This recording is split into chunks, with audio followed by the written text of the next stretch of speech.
సమిష్టి పోరాటాల ఫలితమే విశాఖ రైల్వే జోన్. జేవి సత్యనారాయణమూర్తి ఉత్తరాంధ్ర ప్రజల 4 దశాబ్దాల కల సాకారం. జూన్ 1 నుంచి దక్షిణ కోస్తా రైల్వే జోన్ కార్యకలాపాలు ప్రారంభం చేయాలి. విశాఖపట్నం కేంద్రంగా దక్షిణ కోస్తా రైల్వే జోన్ ఏర్పాటు చేస్తూ కేంద్ర ప్రభుత్వం గెజిట్ ప్రకటన విడుదల చేయడం రాజకీయ పార్టీలు, పౌర సమాజం, ప్రజా సంఘాల సమిష్టి పోరాటాల విజయమని రైల్వే జోన్ సాధన సమితి కన్వీనర్, సిపిఐ రాష్ట్ర కార్యదర్శి వర్గ సభ్యులు జేవి సత్యనారాయణమూర్తి పేర్కొన్నారు. మంగళవారం మల్లిపురంలోని సిపిఐ కార్యాలయంలో నిర్వహించిన మీడియా సమావేశంలో ఆయన మాట్లాడారు. 4 దశాబ్దాలుగా ఉత్తరాంధ్ర ప్రజలు, అన్ని రాజకీయ పార్టీలు, విద్యార్థి, యువజన, మహిళా సంఘాలు, ప్రజాస్వామ్యవాదులు కలిసి చేసిన నిరంతర పోరాటాల ఫలితంగానే రైల్వే జోన్ సాధ్యమైందని ఆయన తెలిపారు. ఇది ఏ ఒక్క పార్టీ వ్యక్తిగత విజయం కాదని, అన్ని రాజకీయ పార్టీల ఐక్య ఉద్యమ ఫలితమని స్పష్టం చేశారు. అధికార, ప్రతిపక్షాలు, వామపక్షాలు అన్న తేడా లేకుండా రైల్వే జోన్ సాధన సమితి పేరిట ఒకే వేదికపై పోరాటాలు నిర్వహించడం వల్లే ఉత్తరాంధ్ర ప్రజల చిరకాల స్వప్నం నెరవేరిందన్నారు. జూన్ 1వ తేదీ నుంచి విశాఖపట్నం కేంద్రంగా జోన్ కార్యకలాపాలు ప్రారంభం కానున్న నేపథ్యంలో అనేక మంది నాయకులు, కార్యకర్తలు చేసిన త్యాగాలు గుర్తుంచుకోవాలని ఆయన అన్నారు. ఉద్యమ సమయంలో సమితి నాయకులు కేసులు, నిర్బంధాలు ఎదుర్కొన్నారని గుర్తు చేశారు. రైల్వే జోన్ సాధనలో CPI, CPM, Congress, TDP, YCP, BJP, Loksatta తదితర పార్టీల నేతలు చేసిన కృషి అభినందనీయమన్నారు. రైల్వే బోర్డు మాజీ చైర్మన్ వివేక్ సహాయ్, మాజీ రైల్వే మంత్రి ముకుల్ రాయ్, సిపిఐ మాజీ ఎంపీ అజీజ్ పాషా, మాజీ కేంద్ర మంత్రులు కోట్ల సూర్యప్రకాష్ రెడ్డి, దగ్గుపాటి పురంధేశ్వరి తదితరులు జోన్ సాధనలో విశేష సహకారం అందించారని తెలిపారు. అలాగే టీడీపీ నేతలు కింజరపు ఎర్రన్నాయుడు, అయ్యన పాత్రుడు, పల్ల శ్రీనివాసరావు, మాజీ మంత్రులు కొనతల రామకృష్ణ, అవంతి శ్రీనివాసరావు, గుడివాడ అమర్నాథ్, బీజేపీ నేతలు పివిఎన్ మాధవ్, బొత్స ఝాన్సీ, కిల్లి కృపారాణి, ఎమ్మెల్యేలు వెలగపూడి రామకృష్ణబాబు, గణబాబు, వాసుపల్లి గణేష్ కుమార్ తదితరుల కృషిని ప్రత్యేకంగా ప్రస్తావించారు. ఇకపై దక్షిణ కోస్తా రైల్వే జోన్ ద్వారా ఉత్తరాంధ్ర ప్రజలకు పూర్తి స్థాయిలో ప్రయోజనాలు చేకూరేలా అందరూ కలిసి కృషి చేయాలని పిలుపునిచ్చారు. ఈ సమావేశంలో సిపిఐ రాష్ట్ర కార్యవర్గ సభ్యురాలు ఏ విమల, జిల్లా కార్యదర్శి ఎస్కే రెహమాన్, సహాయ కార్యదర్శులు కె సత్యనారాయణ, పి చంద్రశేఖర్, కార్యవర్గ సభ్యులు ఎం పైడిరాజు, సిఎన్ క్షేత్రపాల్ రెడ్డి, ఎం మన్మథరావు తదితరులు పాల్గొన్నారు. తర్వాత మనం చూసాం, ఈ దేశంలోని మోడీ భక్తులు ప్రత్యేకించి బీజేపీ అధికారంలో ఉన్నటువంటి రాష్ట్రాల్లో మధ్యప్రదేశ్, ఉత్తరప్రదేశ్ రాష్ట్రాల్లోని నెతన్యాహు గెలవాలని, ట్రంప్ గెలవాలని యజ్ఞాలు, యాగాలు కూడా చేశారు. ఈరోజు దాని పరిస్థితి ఏ విధంగా ఉందో తెలుసు. ఇరాను ఆంక్షలకి లోబడి దాదాపు అర్ధ శతాబ్దం పైనుంచి ఆంక్షలకు గురయ్యి వాళ్ళు ఎలాగ అభివృద్ధి అయ్యారు. ఈరోజు ప్రపంచంలో అత్యంత బలమైనటువంటి ఒక అగ్రరాజ్యం, సైనిక శక్తిలో కూడా ప్రపంచంలో చాలా బలమైనటువంటి అగ్రరాజ్యానికి ఎదురొడ్డి నిలబడి ఏ విధంగా పోరాటం చేస్తున్నారన్నది ప్రపంచం చూస్తూ ఉంది.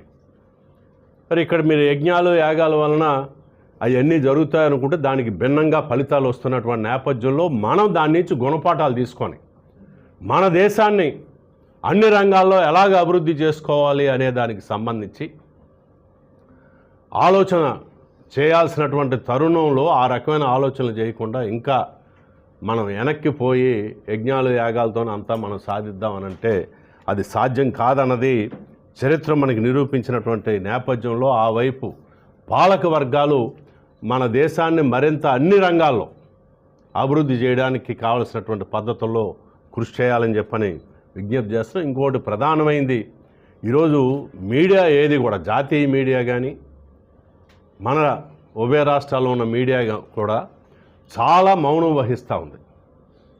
కేంద్ర హోంశాఖ సహాయ మంత్రి బండి సంజయ్ కుమారుడు ఒక మైనర్ బాలిక మీద అత్యాచారం చేశాడనే వార్త వస్తే దానికి వ్యతిరేకంగానే మీడియాలోనూ పెద్ద చర్చ జరిగింది. ఏదో హ్యానీ ట్రాప్ చేశారు, కేంద్ర మంత్రి కుమారుణ్ణి హ్యానీ ట్రాప్ చేసి ఒక మహిళ అతన్ని వేధిస్తుందని చెప్పనే దాని మీద కొంత చర్చ చేశారు.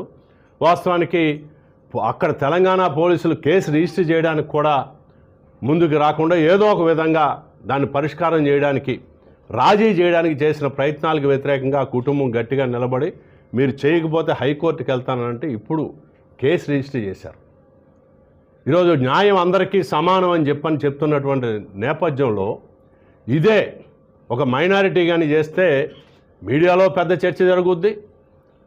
అదేవిధంగా వెంటనే పోలీసులు అరెస్ట్ చేస్తారు. లేకపోతే మన వ్యవస్థలో హిందువులు అని చెప్పుకుంటున్నటువంటి వాళ్ళలోని నిమ్న వర్గాలకి చెందినటువంటి వాళ్ళు ఎవరైనా ఇటువంటి ప్రయత్నాలు చేస్తే తక్షణమే వాళ్ళ మీద కేసులు వచ్చేస్తాయి, విచారణ కూడా చేయకుండానే అరెస్టులు చేస్తారు. కానీ దానికి భిన్నంగా ఈరోజుని కేసు రిజిస్టర్ చేసాం, అక్కడ పోయి మహిళా సంఘాలు పోలీస్ స్టేషన్ ముందుకు పోయి ధర్నా చేసి తక్షణమే అతన్ని అరెస్ట్ చేయండి, ఎవరి మీద అయితే నేరారోపణ చేయబడినటువంటి వ్యక్తి భరద్వాజ్ బండి సంజయ్ కుమారుడు, ನೀವು అరెస్ట్ చేయండి అని అంటే అక్కడ పోలీసుల సమాధానం ఏంటంటే కేసు రిజిస్టర్ చేసా, మా పని అయిపోయింది, మీరు ఏం చేస్తారో చేసుకోండి అనే పద్ధతిలో పోలీసు అధికారులు మాట్లాడడం అని అంటే ఈ రోజుని అక్కడ ఉన్నటువంటి కాంగ్రెస్ ప్రభుత్వం ముఖ్యమంత్రి ఏమైనా లాలుచి పడ్డాడా కేంద్ర మంత్రితో అనేది కూడా అనుమానాలు వస్తూ ఉన్నాయి. అంటే పైకి వెళ్ళేటప్పటికి అధికారంలో ఉండే వాళ్ళందరూ కూడా సర్దుబాట్లు చేసుకునేటటువంటి పద్ధతుల్లోని వ్యవహారం చేస్తూ ఒక దళిత బాలిక మీద జరిగినటువంటి అత్యాచారాన్ని కప్పిపుచ్చడానికి అరెస్టు చేయకుండా ఇప్పుడు దాకా తాత్సారం చేస్తున్నారంటే ఆ కేసును నీరుగార్చడానికి అక్కడ ఉన్నటువంటి ప్రభుత్వం కూడా ప్రయత్నం చేస్తుందనేటటువంటి భావన వస్తున్నటువంటి నేపథ్యంలో తక్షణమే తెలంగాణ ముఖ్యమంత్రి స్పందించి అతన్ని అరెస్ట్ చేసి నప్పుడే ప్రజల్లో ఆ విశ్వాసం కలుగుద్దా, కేసును కూడా బలంగా దానికి కావాల్సిన సాక్ష్యాధారాలన్నింటినీ సేకరించి నడపాలి. ఇప్పుడు ఇద్దరి మీద కేసులు ఉన్నాయి కాబట్టి ఏదో పద్ధతుల్లో దీన్ని రాజీ చేయడానికి ఒక కుట్రపూరితమైనటువంటి ప్రయత్నం జరుగుతుందనే భావన దేశ ప్రజానీకంలో ఉంది. ఇది సరైనది కాదని చెప్పని తక్షణమే భరద్వాజ్ని అరెస్ట్ చేయాలని చెప్పని, తద్వారా తాను చిత్తశుద్ధిని నిరూపించుకోవాలని చెప్పని భగీరథని అరెస్ట్ చేసి తన చిత్తశుద్ధిని నిరూపించుకోవాలని చెప్పని రేవంత్ రెడ్డి గారిని కోరుతా ఉన్నాం. ఇక మూడో అంశం